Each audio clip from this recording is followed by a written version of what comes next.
welcome to my YouTube channel, Master Tanma Shinde. इयत्ता 8वी विषय इतिहास. धडा 1 इतिहासची साधने. स्वाध्याय.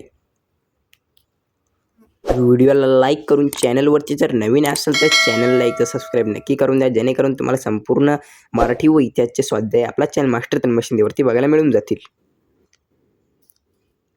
प्रश्न पहिला. दिलेल्या पर्यायांपैकी योग्य पर्याय निवडून विधाने पुन्हा लिहा. 1. इतिहासाच्या साधनांमधील टिंबटिंब साधने आधुनिक तंत्रज्ञानावर आधारित आहेत. अ. लिखित. ब. मौखिक. क. भौतिक. ड. द्रव साधने. तर उत्तर आहे द्रव श्राव्य साधने आधुनिक तंत्रज्ञान आधारित आहे.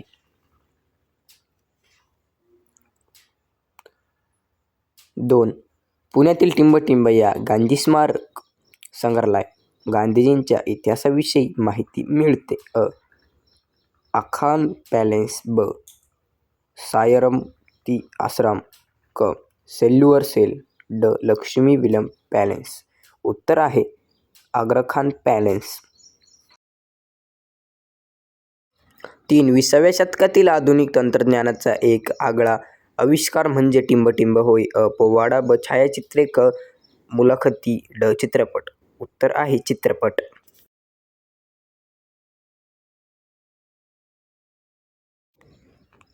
प्रश्न 2. पुढील विधाने सहकार्याने स्पष्ट करा. 1. ब्रिटिश काळात वृत्तपत्रे सामाजिक प्रबोधनाची साधने म्हणून काम करत होती.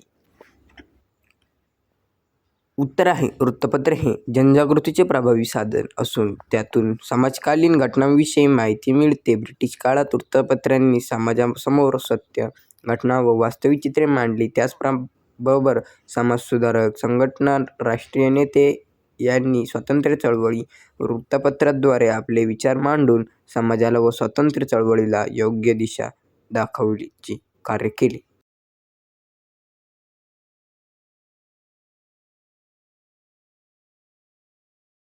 या वृत्तपत्रांतून भारतीयांच्या मनात स्वतःची जाणीव निर्माण झाली व त्यांनी स्वातंत्र्य लढ्यात सक्रिय सहभाग घेतला. तसेच वृत्तपत्रांच्या माध्यमातून ब्रिटिश सरकारची भारतार्थी धोरणे, त्यांचे भारतावरील परिणाम यांचा अभ्यास करता येत होता. त्यामुळे ब्रिटिश काळात वृत्तपत्रे सामाजिक प्रबोधन साधने म्हणून काम करत होती.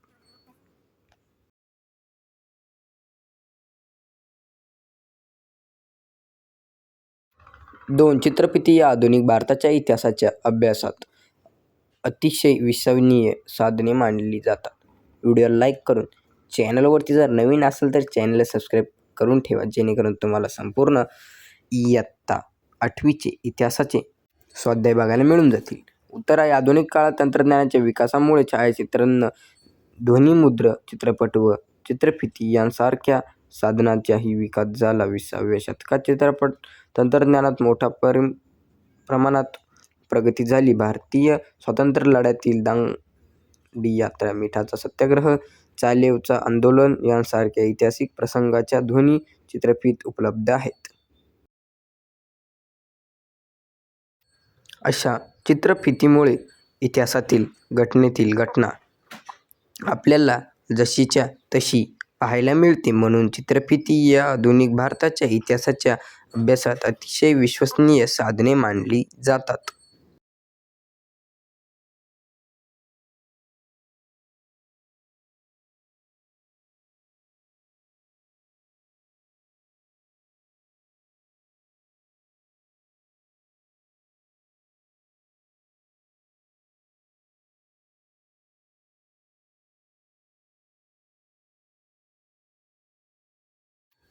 प्रश्न 3 टिपा लिहा. 1. छायाचित्रे. उत्तर आहे आधुनिक भारताच्या इतिहासाच्या दृक स्वरूपाच्या साधनांमध्ये छायाचित्रे समावेश होतात. छायाचित्रण कलेचा शोध लागल्यानंतर विविध व्यक्ती, घटना, वस्तू व वास्तू यांच्या छायाचित्रांमधून व्यक्त असतेच प्रसंगी जसे होते किंवा घडले त्याची दृश्य स्वरूपात माहिती मिळते.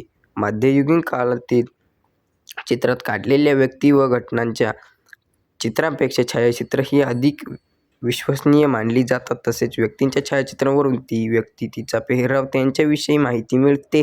प्रसंगाच्या छायाचित्रांमधून संबंधित प्रसंग नजरेसमोर उभा राहतो, तर वास्तू किंवा वस्तूंच्या छायाचित्रांमधून त्यांचे स्वरूप लक्षात येते.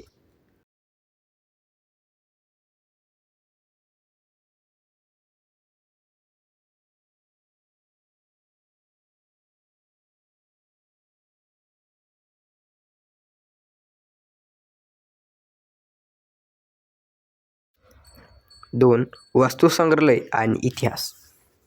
उत्तर आहे इतिहासाच्या भौतिक साधनांमध्ये वस्तुसंग्रहालय यांचा समावेश होतो. कोणत्याही देशातील वस्तुसंग्रहालयावरून आपणास इतिहास समजण्यास मदत होते. वस्तुसंग्रहालयांमधून इतिहासाच्या अभ्यासासाठी विविध वस्तू, चित्रे, छायाचित्रे यांसारख्या विविध गोष्टींचे जतन केले असते. यावरून इतिहास संशोधकांना इतिहासाचा अभ्यास करणे सोपे जाते. पुण्यातील आगा खान पॅलेस येथे गांधी स्मारक संग्रहालयात महात्मा गांधींच्या वापरतीय अनेक वस्तू, कागदपत्रे पाहायला मिळतात. तसेच मुंबईतील छत्रपती संभाजी महाराज वस्तुसंग्रहालय कला, पुरातत्व आणि निसर्गाचा इतिहास अशा 3 वर्गात विभागलेल्या सुमारे 50,000 वस्तू संग्रहित केल्या आहेत.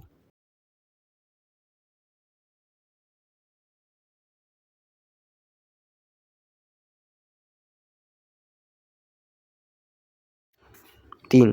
श्राव्य साधने.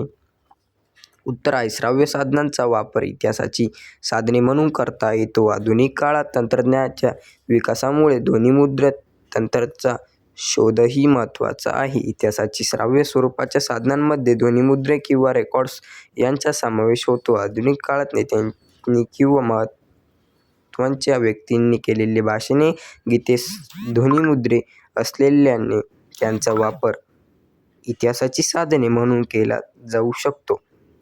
जसे आधुनिक भारताच्या इतिहासात अभ्यासात रवींद्रनाथ टागोर यांनी गायले जन गण मन हे राष्ट्रीय किंवा सुभाषचंद्र बोस यांनी भाषण यांचा वापर श्राव्य साधने म्हणून करता येतो.